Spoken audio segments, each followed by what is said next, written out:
Hello dear students,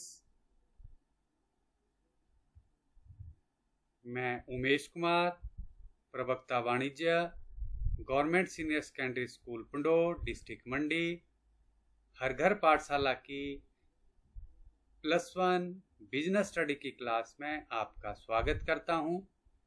प्यारे बच्चों, आज जिस टॉपिक के बारे में हम बात करेंगे उस टॉपिक का नाम है आउटसोर्सिंग ऑफ सर्विसेज, सेवाओं का बाहरीकरण। आउटसोर्सिंग ऑफ सर्विसेज और बिजनेस प्रोसेस आउटसोर्सिंग, जिसे शॉर्ट में हम BPO भी कहते हैं, हिंदी में सेवाओं का बाहरीकरण। प्यारे बच्चों, किसी भी व्यवसाय को सफलतापूर्वक और कुशलतापूर्वक चलाने के लिए अनेक क्रियाएं करना पड़ती हैं, जैसे उत्पादन, क्रय विक्रय, वित्तीय प्रबंध, विज्ञापन, पत्र व्यवहार, उधार एकत्रित करना, ग्राहकों को विक्रय के बाद सेवाएं प्रदान करना। इनमें से कुछ क्रियाएं तो ऐसी हैं जो प्रायः स्वयं व्यावसायिक संस्था द्वारा स्वयं ही संपन्न की जाती हैं, जैसे उत्पादन तथा क्रय विक्रय, पैकिंग। लेकिन कुछ ऐसी क्रियाएं हैं जिन्हें पूरा करने के लिए संस्था के बाहर से सहायता लेना पड़ती है। तो व्यावसायिक संस्थाओं के पास उन क्रियाओं को करने के दो ऑप्शन हैं।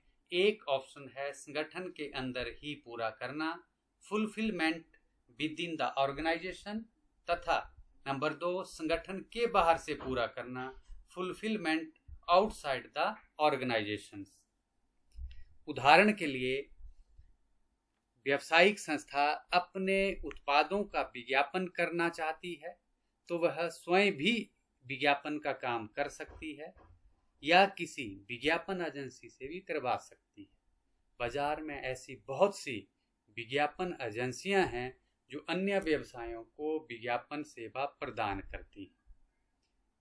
इसी प्रकार की सेवाओं के और भी अनेक उदाहरण है, जैसे कुरियर सेवा, वित्तीय सलाहकार सेवा, उधार एकत्रित करना, ग्राहकों को विक्रय के बाद सेवा प्रदान करना।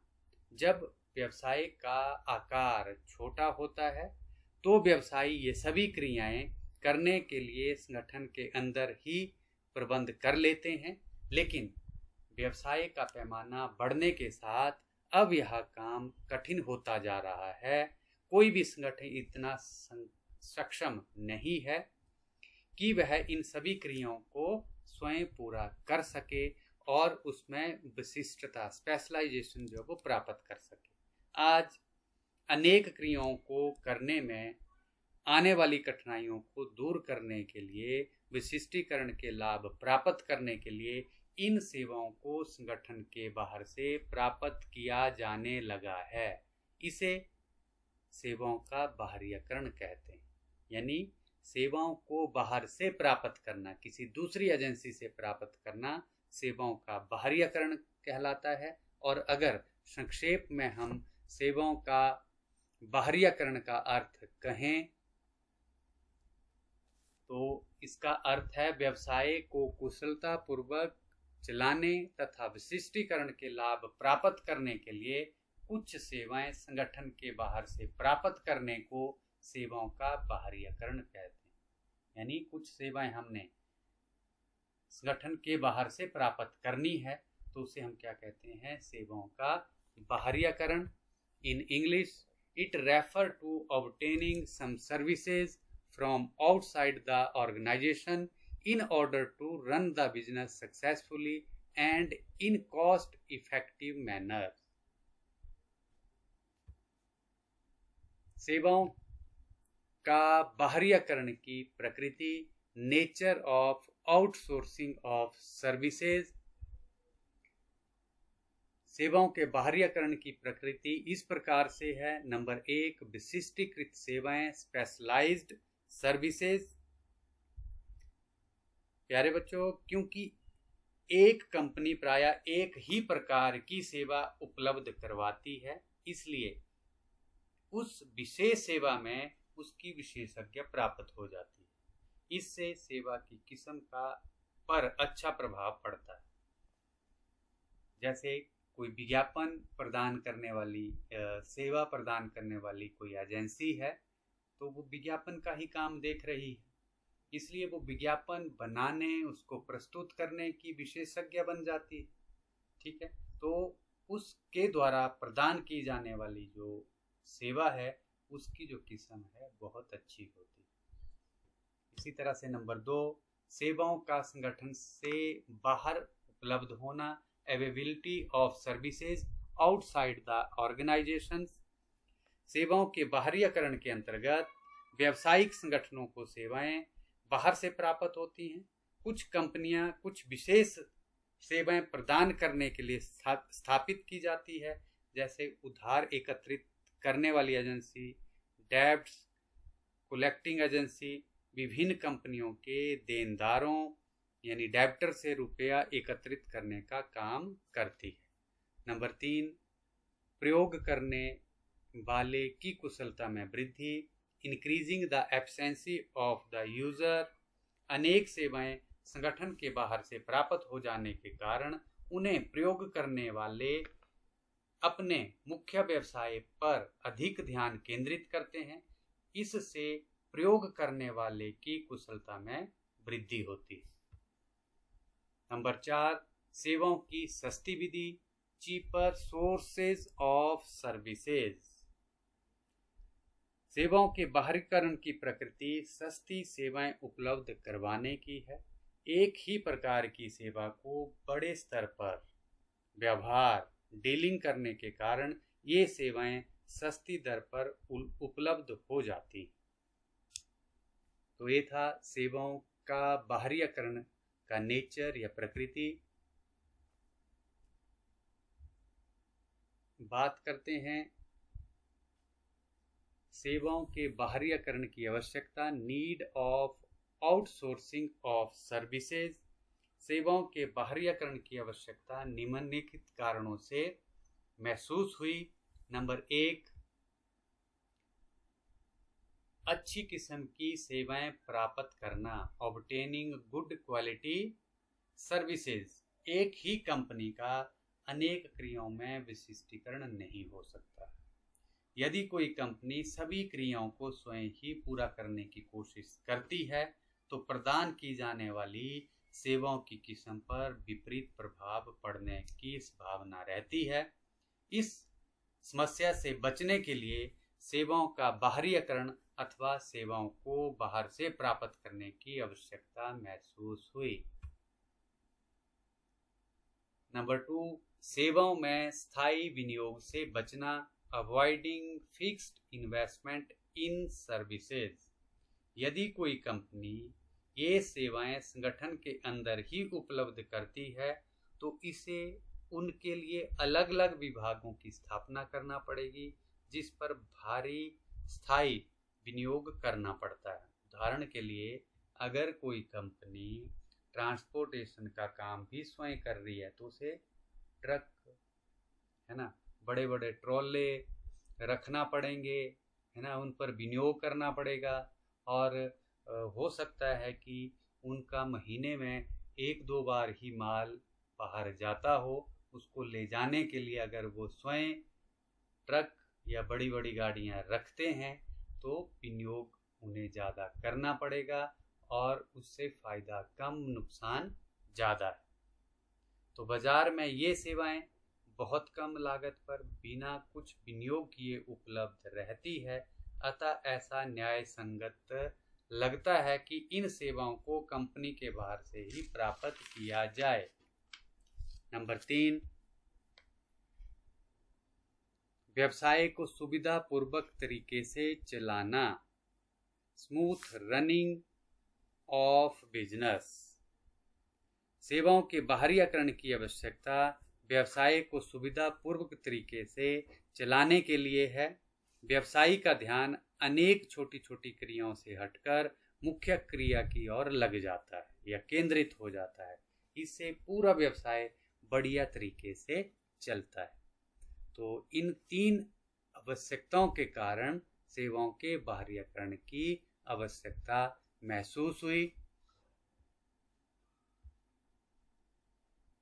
बाहरीय सेवाओं के प्रकार, type of outsourcing of services. आधुनिक व्यवसाय में अनेक प्रकार की बाहरीय सेवाओं का प्रयोग किया जाता है। इनमें से मुख्य इस प्रकार से है, मुख्य जो प्रकार है बाहरीय सेवाओं के वो इस प्रकार से है। नंबर 1, वित्तीय सेवाएं, फाइनेंशियल सर्विसेज। वित्तीय सेवाओं का अभिप्राय ऐसी बाहरीय सेवाओं से है जो किसी न किसी रूप में व्यवसाय के वित्त प्रबंध में सहायता करती है। और इन सेवाओं में 2 उदाहरण हैं। नंबर 1, फैक्टरिंग सुविधा, फैक्टरिंग फैसिलिटी।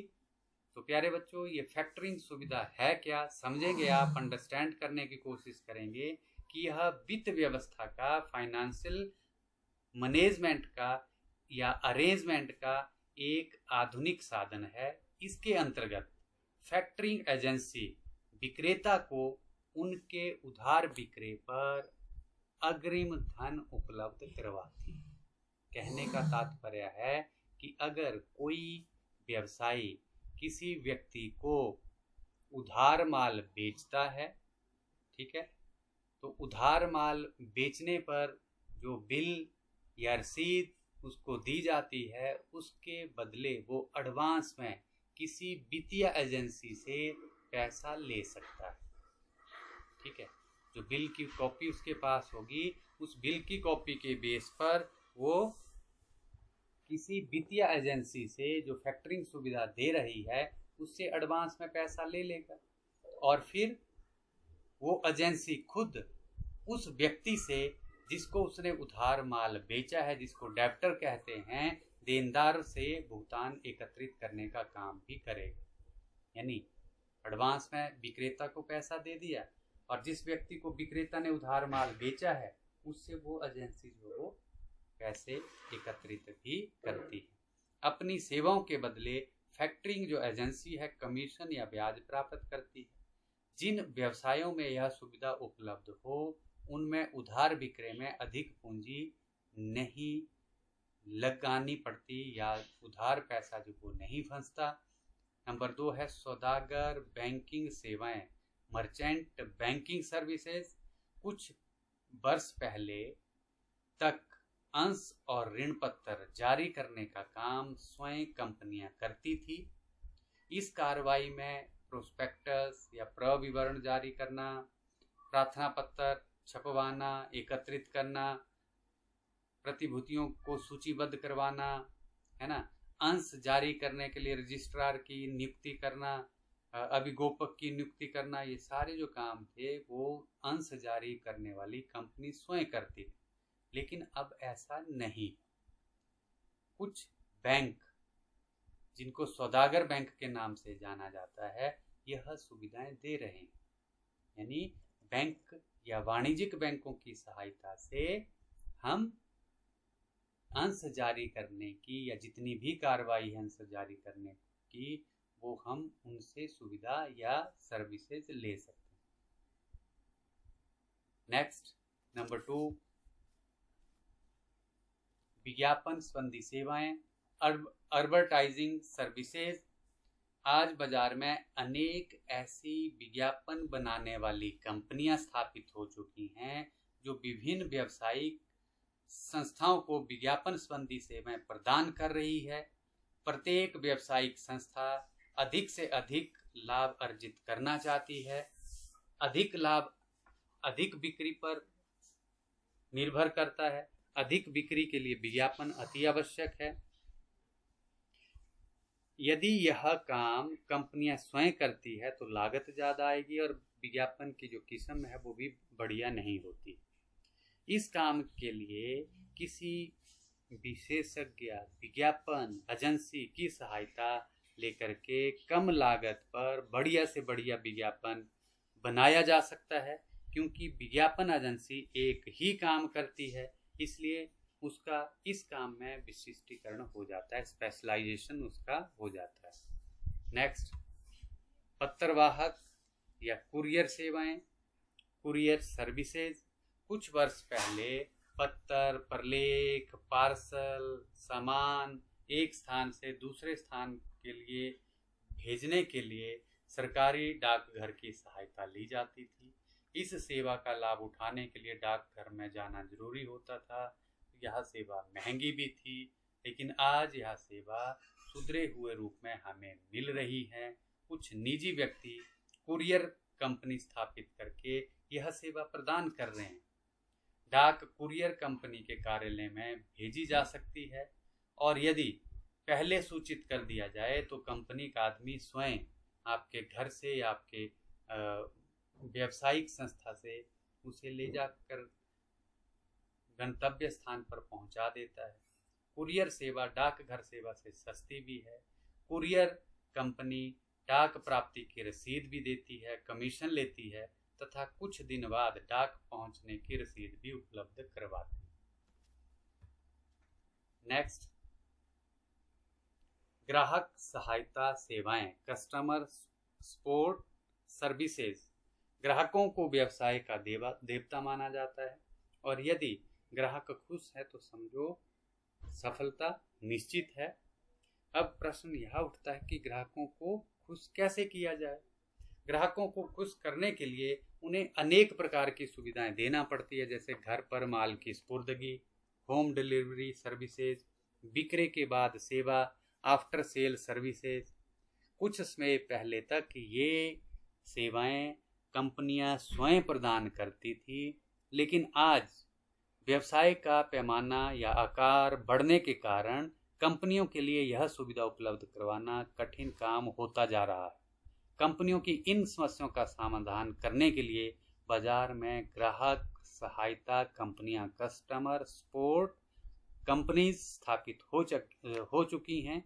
ये कंपनियां माल ग्राहक के घर पर पहुंचाने का प्रबंध का काम करती है। जैसे आप आजकल देख रहे हैं कि होटल हैं, रेस्टोरेंट्स हैं, उनके सामान को ग्राहकों तक पहुंचाने के लिए जोमेटो है, स्विगी है, ठीक है ना, वो बनाते नहीं है खुद। उनका काम क्या है? सिर्फ सामान को ग्राहकों तक पहुंचाना। आप ऑर्डर करेंगे किसी रेस्टोरेंट में, वहां से जोमेटो वाले आपको सामान लेकर के आ जाएंगे, आपको खाने पीने वाला। स्विगी है, ठीक है ना। इसी तरह से कई प्रोडक्ट ऐसे होते हैं हमारे पास जिन्हें रिपेयर की ज़रूरत होती है, जैसे टीवी है, मोबाइल है, फ्रिज है, वॉशिंग मशीन है, एयर कंडीशनर है। इनकी इंस्टॉलेशन, इनकी रिपेयर करने के लिए कंपनियां किसी एजेंसी को ये काम दे देती है। तो आपके शहरों में, आपके आस पड़ोस आप देखते हैं कि कोई जी सर्विस सेंटर है, सैमसंग का सर्विस सेंटर है, कोई रियलमी का सर्विस सेंटर है, कोई एलजी का सर्विस सेंटर है, ठीक है। तो सर्विस सेंटर वाले आपके घर आकर के आपकी जो भी समस्या है किसी प्रोडक्ट को लेकर के उसका समाधान करते हैं। तो प्यारे बच्चों, ये था आज का हमारा टॉपिक, सेवाओं के बाहरीकरण या सेवाओं का बाहरीकरण, आउटसोर्सिंग ऑफ सर्विसेज, जिसके अंतर्गत हमने आउटसोर्सिंग ऑफ सर्विसेज का अर्थ, उसकी प्रकृति, उसकी आवश्यकता और उसके प्रकार के बारे में बात की। और संक्षेप में अगर मैं फिर से कहूँ तो किसी भी व्यवसाय को सफलतापूर्वक और कुशलतापूर्वक चलाने तथा विशिष्टीकरण का लाभ प्राप्त करने के लिए कुछ सेवाएं संगठन के बाहर से प्राप्त करने को सेवाओं का बाहरीकरण कहते हैं। In English it refer to obtaining some services from outside the organization in order to run the business successfully and in cost effective manner.